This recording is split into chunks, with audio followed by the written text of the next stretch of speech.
മന്ത്രി CP John സംസാരിക്കുന്നുണ്ട്. അതിലേക്ക്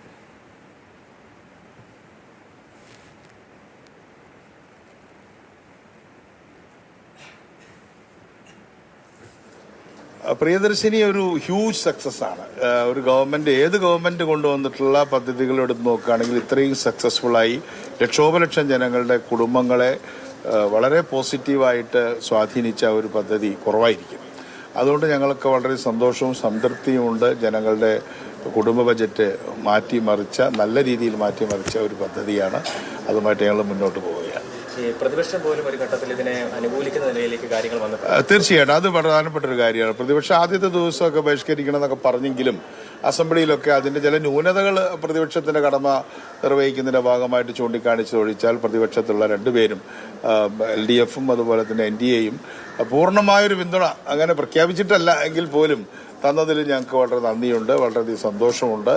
സാമൂഹ്യ സമുദായ സംഘടനകളൊക്കെ തന്നെ ഇതിന്റെ നല്ല രീതിയിൽ കാണുകയാണ്. ഈ മലയോര മേഖലകൾ ഉൾപ്പെടെയുള്ള സ്ഥലങ്ങളിലേക്ക് വാഹനങ്ങളുടെ കുറവുണ്ട്. അപ്പോൾ അതിനെ ഏത് നിലയ്ക്കാണ് നമുക്കതിനെ ഒന്ന് മുന്നോട്ട് അല്ല, അതൊക്കെ നമുക്ക് ദീർഘകാലാടിസ്ഥാനത്തിൽ ചെയ്യാം. ഇപ്പോൾ ഒരു 5 അംഗ കമ്മിറ്റി നമ്മൾ വെച്ചിട്ടുണ്ട്. പത്മകുമാർ IPS റിട്ടയർഡ് DGP നേതൃത്വത്തിൽ ഇതുമായി ബന്ധപ്പെട്ട ചില പ്രശ്നങ്ങൾ, നിങ്ങൾ അടുത്ത ചോദ്യം ഒഴിവാക്കാൻ വേണ്ടിയാണ് ഞാൻ പറയുന്നത്, ഉണ്ടായിട്ടുണ്ട്.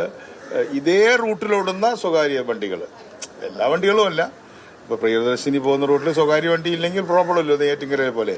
അപ്പോൾ അതുകൊണ്ട് അത്തരത്തിലുള്ള റൂട്ടുകൾ ഐഡന്റിഫൈ ചെയ്ത് അവരുടെ പ്രശ്നങ്ങൾ പഠിക്കാനും പരിഹരിക്കാനുമായിട്ടുള്ള ഒരു കമ്മിറ്റി 1.5 മാസം കൊണ്ട്, മാക്സിമം 6 ആഴ്ച, ഒരു മാസം കൊണ്ട് തന്നെ മിക്കവാറും തീരും. 2-3 നഗരങ്ങളിൽ സിറ്റിംഗ് നടത്തി കേൾക്കും. അവരുടെ പ്രതിനിധികളെ നമ്മൾ പലവട്ടം എൻ്റെ വീട്ടിൽ ഔദ്യോഗിക വസതിയിലായാലും ഓഫീസിലായാലും വെച്ച് കണ്ടു. അതുപോലെ തന്നെ 2 ദിവസം മുമ്പ് ഞാനും ട്രാൻസ്പോർട്ട് സെക്രട്ടറി അനുപമ IASും അതുപോലെ തന്നെ KSRTC MD പ്രമോജ്, അതുപോലെ തന്നെ TC നാഗരാജു, ഞങ്ങളെല്ലാവരും കൂടി ഇരുന്ന് അവരെ വളരെ ക്ഷമാപൂർവം കേട്ട് എവിടെയാണ് അവരുടെ പ്രശ്നം, ഏത് റൂട്ടിലാണോ, എല്ലാ റൂട്ടിലും പ്രശ്നമില്ലല്ലോ എന്ന് പരിശോധിക്കുന്നുണ്ട്. പ്രൈവറ്റ് എന്ന് പറയുന്ന പൊതുഗതാഗത രംഗത്ത് നിക്ഷേപിച്ചിട്ടുള്ള നിക്ഷേപകരായിട്ട് നമ്മളവരെ കാണുന്നത്. അവർക്ക് 50% ടാക്സ് ഇളവ് ചെയ്ത് കൊടുത്തിട്ടുണ്ട്. അതുപോലെ തന്നെ ഇപ്പോൾ 600 കോടി രൂപ KSRTCക്ക് ഇങ്ങനെ നൽകുകയല്ല, അത് ബജറ്ററി പ്രൊവിഷനാണ്. വളരെ പ്രധാനപ്പെട്ട കാര്യമാണ്.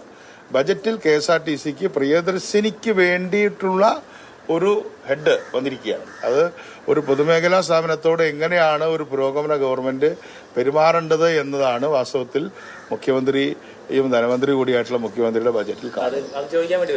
അത് ചോദിക്കേണ്ട, അതുകൊണ്ടെല്ലാം പറഞ്ഞത്.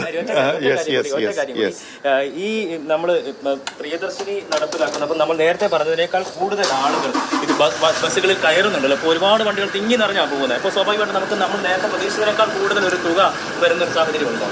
ഇല്ല, ആള് കയറുന്നതുകൊണ്ട് പൈസയൊന്നും കൂടുതലില്ല. അത് ഒരു നോഷണൽ നഷ്ടം മാത്രമാണ്. അവർക്ക് 0 ടിക്കറ്റ് കൊടുക്കുന്നുണ്ടല്ലോ.